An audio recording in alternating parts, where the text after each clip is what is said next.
랑닉 감독이 그 맨체스터 유나이티드가 솔샤르 감독을 참참못으로 그 수많은 실드에도 불구하고 날렸죠. 예. 캐릭 대행 체제로 잠깐 가다가 랑닉 감독을 선임했는데요.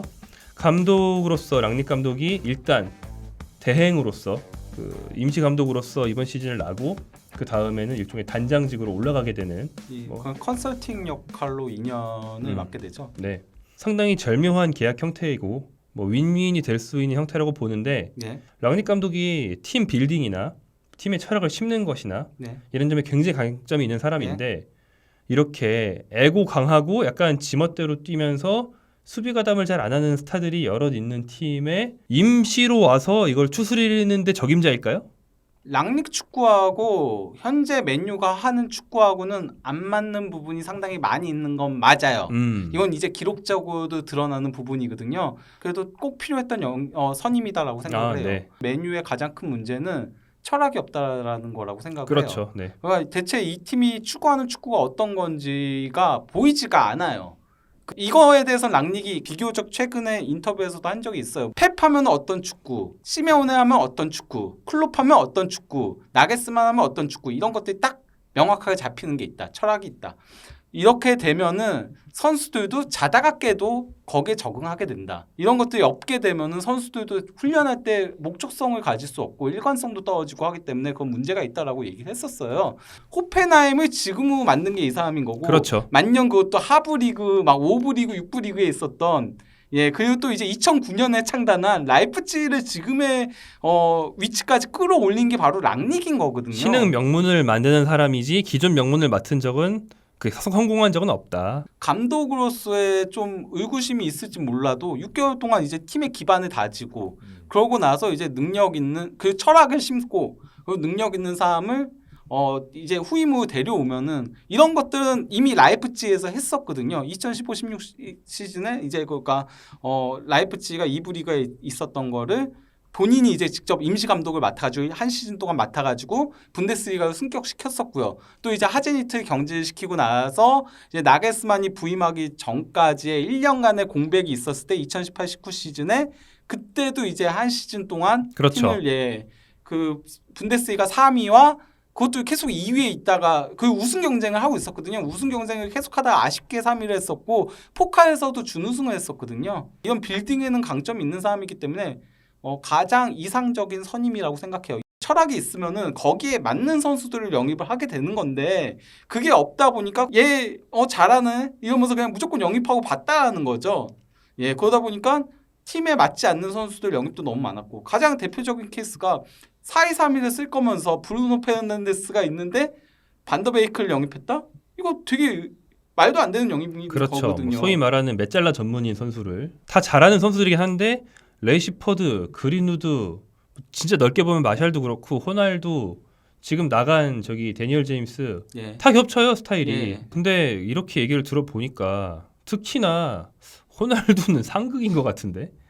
그래도 어쨌건 간에 호날두는 톱이니까 네. 다양한 포메이션을 쓰긴 했었지만은 기본적으로 4-2-2를 가장 선호하거든요. 가장 많이 쓰고 전방 4명을 사각형으로 만들어서 압박하는 그 특유의 형태. 네 방향에서 압박이 가능해요. 그래서 압박에 용이한 그런 포메이션이기도 하고요. 일렬로 이렇게 쫙 되잖아요. 네네. 가장 빠른 일직선으로 가는 공격박 형태거든요. 그러다 보니까 이게 속공에도 능하기 때문에 그렇기 때문에 이 두 가지를 상당히 추구하는 감독인 건데 여기에 맨유 선수들이 이제 그러니까 조금 적응할 필요성은 있죠. 까놓고 말해서. 맨유는 진짜 압박 개수가 이번 시즌 프리미어리그에서 최하위권이거든요. 밑에서 3위 막 이래요. 압박 개수 관련된 수치들이. 그러다 보니까 그런 것도 변해야 되고. 소셜 감독이 기본적으로 유지해 왔던 맨유의 기조는 본인이 뛰었던 퍼거슨 말년의 기조. 그러니까 중앙 미드필더의 비교적 활동량 적고 탈취 능력 낮은 선수들이 있더라도 우리는 수비라인의 뒤로 내려놨더라도 속공으로 해결한다. 이런 기조였는데 완전 바꿔야 된다는 얘기가 되는데 중용을 받을 만한 이선 자원이 있나? 메뉴 이선 자원 중에서 제일 좀 전술적으로 영민하고 압박을 잘하는 선수가 누구죠? 저는 그래도 부페하고 산초는 잘 맞을 거라고 봐요. 산초는 왜냐면 도르트문트에서도 그런 축구를 했던 사람이고 산초가 당장 그 지난 그 챔피언스리그 경기에서도 태클 최다였어요. 윙어치고 단순한 스피드는 막 빠른 편은 아니잖아요. 하지만 압박은 굉장히 성실하게 한다. 저는 반더비크도 그래서 오히려 예. 더 나올 수 있다고 봐요. 저도요. 랑닉의 4-2에서 두 명이 그렇게 수비적인 역할만 하는 게 아니에요. 그리고 기본적으로 여기에 수비력이 아주 뛰어난 선수가 그렇게까지 필요한 것도 아니고요. 랑닉은 무조건 생각 자체가 그거거든요. 상대 진영에서의 압박인 거거든요. 그렇기 때문에 많이 뛰고 많이 압박에 붙어주고 이런 것들이 중요한 거지 포백 앞에서 지키는 게 중요한 게 아니에요. 뭐 라이프치히는 덴메라던가 그렇지. 그리고 캄플이라던가 캄플은 아예 공격형 미드필더였던 선수예요. 그렇죠. 그리고 그렇죠. 자비처도 공격형 미드필더인데 수비형 미드필더 그 역할도 소화를 했던 선수들이거든요. 그렇기 때문에 저는 캄플하고 반더베이크가 좀 많은 유사점이 있다라고 생각을 하기 때문에 캄플도 라이프치히에서 아예 수비형 미드필더로 거의 고정돼서 뛰었었는데 반더베이크라고 못할 게 어딨나라고 생각을 해요. 아약스에서도 그런 역할도 하긴 했었거든요. 안 했던 게 아니거든요.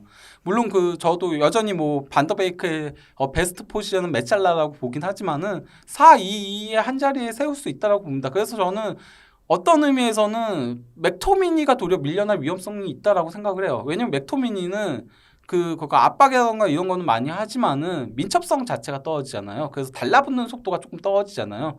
그렇기 때문에 차라리 프레드랑 이제 반더베이크처럼 좀 영민하고 민첩하고 그래서 그렇게 쓸 수 있지 않을까. 알아서 제각각 수비하는 게 아니고 어떤 조직 단위로 시시각각으로 계속 위치를 조정해야 되는 그런 축구에는 맥토미니의 낮은 민첩성은 좀 안 맞을 수 있다. 그런 얘기군요. 예. 어쨌든, 차라리 예. 그래서 그런 선수들이 센터백으로 전환하는 경우들도 은근 있었어요. 라이프치히에서는 일장커가 좀 보면 맥토미니랑 비슷하거든요. 키 크고 수비력 좋고 약간 좀 근데 민첩성 떨어지고 이럴 때 일장커도 센터백으로 많이 뛰었거든요. 그래서 라이프치히에서는 근데 얘기하는 거 들어보니까 포그바가 그렇죠. 이거 포그바가 이게 맞나? 마인드를 바꾸지 않으면은 압박만 좀 열심히 해주면은 그러면 저는 두 명의 공미에서 뛸 수 있다라고 생각을 해요. 그거는 당연한 건데. 호날두급 되면은 그래도 아무리 그렇게 에고가 강하고 한 감독이더라도 호날두 정도면은 빼기가 쉽지 않아요. 까놓고 말해서 그렇잖아요. 거기다 호날두는 한 골을 보장해주는 선수거든요. 나오면은 포그바는 그게 아니잖아요. 재능이 크긴 굉장히 많은데 그걸 본인이 발현을 안 하잖아요. 잘. 그렇죠. 그러기 위해서는 일단 뭐 마샬은 나올 일이 없을 것 같고. 그렇지. 압박을 호날두보다도 더 기대할 수 없는 20대 선수. 거기다가 개인 기불이잖아요. 그렇죠. 아까 말한 그거예요. 4-2-2를 한다 치면 하나는 호날두고 네. 나머지 하나는 압박을 많이 할 걸로 기대되는 선수를 써야지. 마샬이 노릴 수 있는 자리는 오히려 호날두의 자리인데 그 자리는 못 노리는 거니까. 그럼 근데 그건 아마 호날두를 위해서라도 한 자리에는 좀 굉장히 꾸준히 많이 하고 한 그렇죠. 선수를 쓸 거예요. 왜냐하면은 라이프치히가 베르너를 위해서 폴센을 썼던 것처럼 부상만 아니면 카바니가 아무래도 중용될 수밖에 그렇죠. 없지 않나 네. 싶습니다. 할아버지 투톱이지만 한 명이 더 어린 할아버지가 더 나이 많은 할아버지를 위해서 희생하는.